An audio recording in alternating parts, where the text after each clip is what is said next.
how do you see this laning phase going here? I feel like the Janna and the Misfortune are going to be extremely powerful in that dual lane in particular. Mm-hmm. I mean, you have the knockup rate, you have the healing potential, you have the sustainability for your Misfortune to stay alive further. So I think, yeah, I do And agree on that statement. people don't Mhm. realize that actually the Janna's shield, even though it's Yeah. a pretty long cooldown in the early game, it actually does give extra damage to the to your ADC. So that's going to be pretty huge as far as just keeping away the opposing side.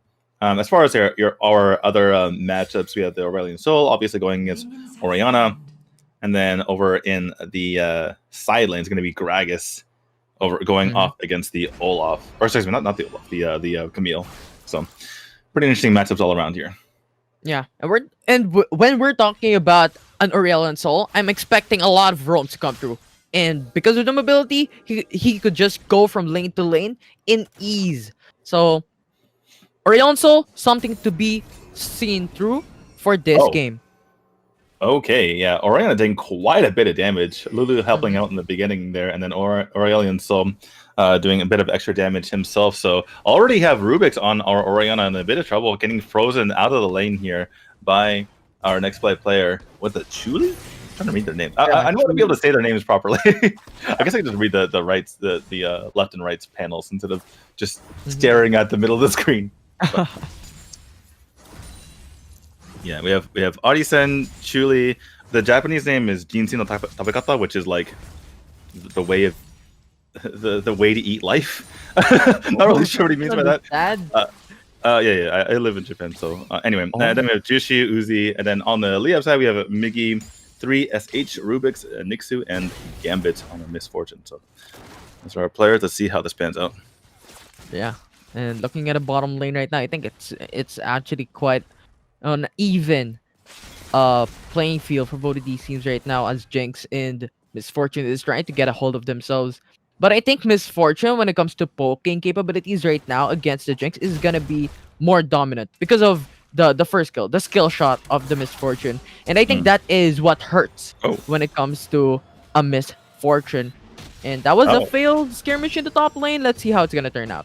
Yeah, exactly. They tried to go onto the Camille, but she's able to get out of here. Had to burn her flash though, so couldn't just get out with her typical wall hop. Hmm. Lee Sin seemed to be in a bit of trouble, but he's able to get on out of there. Does give up the Rift Scaler though, and so it looks like I believe Rift Scalers have both of them have gone over to Nexplay. So that's doesn't seem like a big deal, but having having that vision allows you to rotate much more confidently, particularly when you are worried about what your team, what the opponent might be doing as far as taking objectives and such. Hmm. I mean, you have the knowledge on where the enemy jungler would be. You have the knowledge of potential gank that may occur going from the top lane to the mid lane, or vice versa, from bottom lane into the mid lane. So it's gonna be very important. Oh, okay. I was not expecting Aurelion Sol to be dominating this mid lane matchup so badly. He's actually doing an incredible job here, and that means Orianna has to go back. And he's going to go ahead, instead of freezing the wave, going to go ahead and clear as quickly as possible, so he can potentially go for a gank. Curious to see. No, he's going to go ahead and go back. So he wanted to just get that far and be able to have a couple seconds to get back here. Taking a look at this gold at the moment, Aurelion's still sitting in a fat 2.7k. Shares that with the Jinx as well. Highest member on the side here of Liyab is that Misfortune at 2.6k. Sharing that lead with our Gragas. And as you can see, small but potentially reasonable lead here for Nexplay in that gold, up about 500. Hmm. The pressure that they're putting out against Liyab Esports is quite considerably big right now. And Aurelion Sol in the near future is going to be dominating potentially the map, as he has the ultimate. He has the skills to go from lane to the lanes. I keep on repeating this because it is going to be very important. But it looks like they're setting up for a fight. Ult comes out here from Camille. They're going to be jumping on this Orianna, and she is as good as dead. There's no real way to keep her alive. Camille does get halved in health here, and she's actually going to rotate over to the Dragon, allowing for the Gragas to push over in the top lane, but they're deeming this to be more important. In fact, Camille's going to go back to base, as they can see multiple members of the side of Liyab already, or still in lane, excuse me, and taking this very cavalierly. Okay, so he does have the smite, so it's going to be going over to the side of Nexplay as they able to secure the first dragon of the... Oh, that is a fat finger right there. That is a fat finger from our Janna. It pops her ult by accident. That's a bit unfortunate. Unfortunate it is. They're gonna get the Mountain Drake to the side of NXP.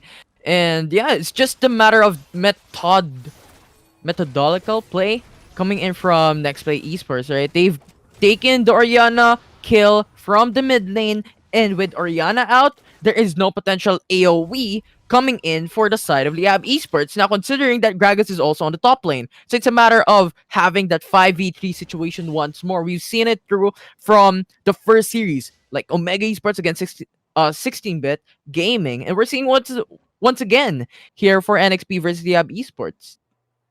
Yeah, I think the word you're looking for is methodical. So yeah, methodical gameplay coming out here from Leah, or from both sides, excuse me. But yeah, Nexplay doing an extremely good job of kind of navigating this game. That said, they're only up 1k gold, so I do like the fact that Liyab is not panicking. They're only down 1k gold. They're down 1 dragon buff, but it's not a hugest deal. They're going to be perfectly all right. We do have a switch here out of Nexplay. Camille going into the bottom lane, and Liyab immediately recognized that and they're going to go for a potential 3-for-1 gank here, but looks like Lee Sin is not going to commit, realizes that Aurelion Sol was going to be on the way, but they're abusing their position. Oh, here comes the Lee Sin jumping onto the Aurelion Sol. He's going to have to try to get out of there. The ult comes out from both players, and he gets popped off. He gets knocked out of existence by the ult from Orianna. The ult comes out from Jinx as well, but unable to finish off those members. Lee Sin's going to be a little bit greedy and take Orianna's fruit, but they're going to be perfectly fine. Oh, never mind. Excuse me. They're not going to be fine. In comes the Camille as well as the Olaf. Lee Sin tries to re-engage onto the Camille, try to get at least 1 kill before he dies, but he's going to die nonetheless as they're going to turn their targets over to the Riptail. Camille's still extremely low, and she's going to go ahead and back out of there as she realizes that Gragas could potentially just come in and kill. Ward comes out. Ult comes out from Gragas. Not really sure that was completely necessary. A little bit of panic play coming out here from the side of Liyab. As I don't have a screen right now. Do you have a screen? Yeah. I don't have a screen. I don't have a screen as well. But Dave, we can talk about how the process of Nexplay is doing them very, very good. Sorry about that. We have a little bit of tech issue over here, so a little bit of screen problem. We're disconnecting and reconnecting back up right here. Yeah. As I was saying, it was like perfect. They were trying to go for those responses in the mid lane. It was super good. They were trying to get those kills. They have the Olaf to come through with the Camille, taking a lot of kills down. And on top of that, they've taken a turret as well. So it's basically gonna be a 5k gold lead coming in for the side of Nexplay Esports. Yeah, very well played by them. They actually contributed 5 to that top lane. We're gonna get a replay from about a couple of minutes ago. Kind of crazy how that turned out as the ult came in, but you can see the video map on our replay. The Olaf and the Camille not letting them getting away, actually using the leg sweep along with the flash there to pick that up. Lisa nearly gets the kill onto the Camille, and then they obviously set their sights onto the Rift Herald. Actually, producer Dave, did the Rift Herald get released to take out that top turret, or was that just taken normally? Okay. Okay, well, Dave doesn't remember, but that's perfectly fine. Regardless whether the Rift Herald was released or not, it's still about 4.5k gold lead here for the side of Nexplay. They have really been dominating this game thus far. Although the Infernal Drake is now open, this is going to be very important for any of these teams. This is going to produce percentage bonus damage for the one who takes it. So it's going to be the contest. It's going to be the take. But actually very interesting that Liyab Esports just freely let it go for the side of Nexplay Esports, considering that Camille wasn't there as well. So yeah, interesting.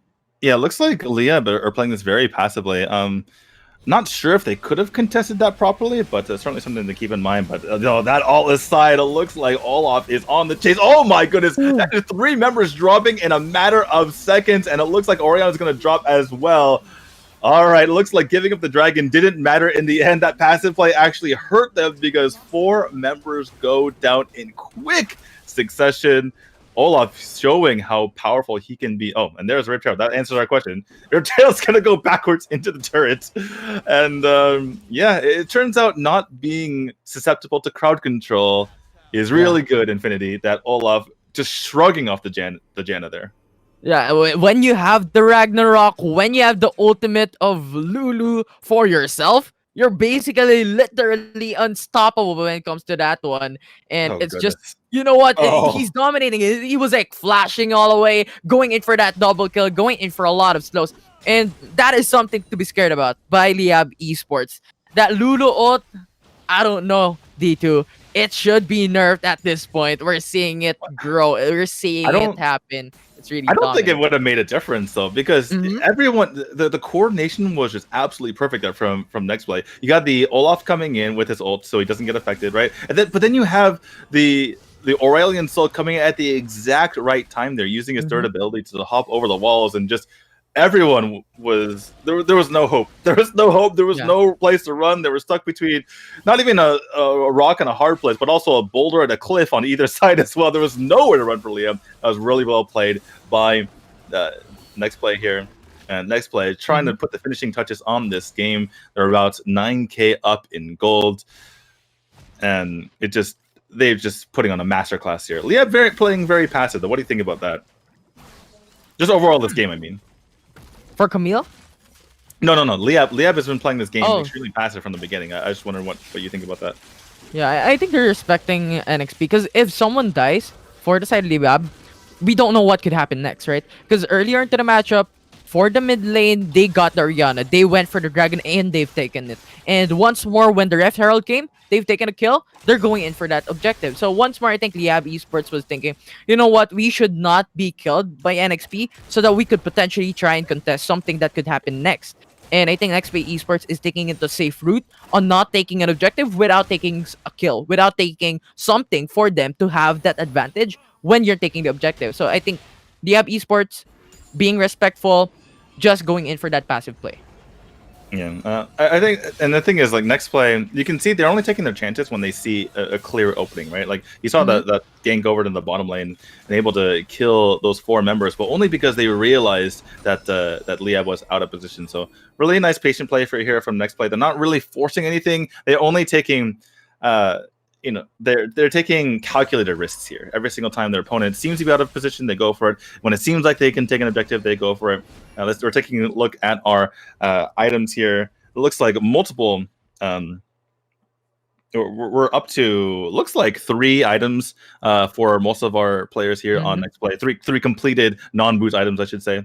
So they are definitely power spiked, and that's why Next Player are doing so well in these team fights. Mhm. I mean, it's just a matter of weighing out the potential risks and potential benefits for your team, right? If you get a kill, what would happen next? If you get the objective, what would happen next? I think Nexplay Esports is just thinking about it in the same way Liyab Esports is thinking about it as well. So it's just a matter of weighing it out. And at this point in time, Liyab Esports has a lot of risks involved in this game. Yeah, for sure. Well, looks like a very easy Cloud Dragon going over to next play. That's 3 dragons to their name. I forget the timing, but I believe the next one is going to be the Elder Dragon, and if they do pick that up, they're going to be pretty far ahead. Obviously, they're already pretty far ahead as it is. Mhm. Just kind of going through the motions here. Obviously, I mean they are up 10K gold, but they don't know that. I think if they knew the actual gold score, like the observers, like the God vision that we have, then I think that next play might go for potential 50 or try to bait out a skirmish around the Baron. But oh well, speaking of skirmish, we're gonna have one between the Gragas and the Camille here. Oh, actually, very nicely done on the Gragas with that ultimate, and that means that's gonna have to force a flash out here from our Camille. Had to turn tail and run, but that Orianna was on that side. Big ball coming out for the Aurelion Soul, and the massive damage coming in from his side. Already the G has been popped onto the Lee Sin, and blue team is able to pick up the Baron Nashar as they have that on the side already. Dana goes down as well. That is 2 members down. That's going to be another member going down as well as Misfortune falls as a 13K gold lead. That is a Baron, and that is potential march to victory here for next play. Okay, let's talk about that. Camille baited out into the bottom lane. Look at this one. They've baited out 2 champions into the bottom lane. Oh, look And at with this ball. Aurelion Soul, yeah, Look at this Aurelion. we've talked about it a while ago. The massive AoE potential when it comes to CC from the Aurelion Soul is going to be big time for NXP. And they've showed us how it really works, right? It's really, really strong. And it's a matter of, that the triple AoE discussions coming in from Oriental is really big as well. So it's constant damage, its CC potentials against Liyab Esports is taking them down. So it's a matter of baiting out the enemy team and getting the benefit out of it. Oh boy. Okay, we're taking a look at Jinx's build here. And she is quite buff, to say the least. Obviously, getting massive damage out every time she attacks him. Obviously, getting the AOE. I forget what the name of the red item is, but that's what that does. Oh, okay, another massive ball potentially coming from earlier. So we were talking earlier about the Janna and the Misfortune being like a pair, right? And okay, never mind. Hold that thought. Olaf doesn't want to wait for any explanation. He's going to go in for the kill. 1 is down, 2 down, 3 down, 4. I feel like the count from Sesame Street as just people are dropping left and right from Liyab, excuse me, and that is complete ace. That is going to be the game. That is a dominant performance here from Nexplay. Yeah, it's a lot that happened from that game number 1, and I think once more we've seen how responses, how reacting to certain scenarios was really for the side of NXP on that game. It's undisputed matches, it's undisputed ganks from NXP taking the lead for this game. Like a Hellcat.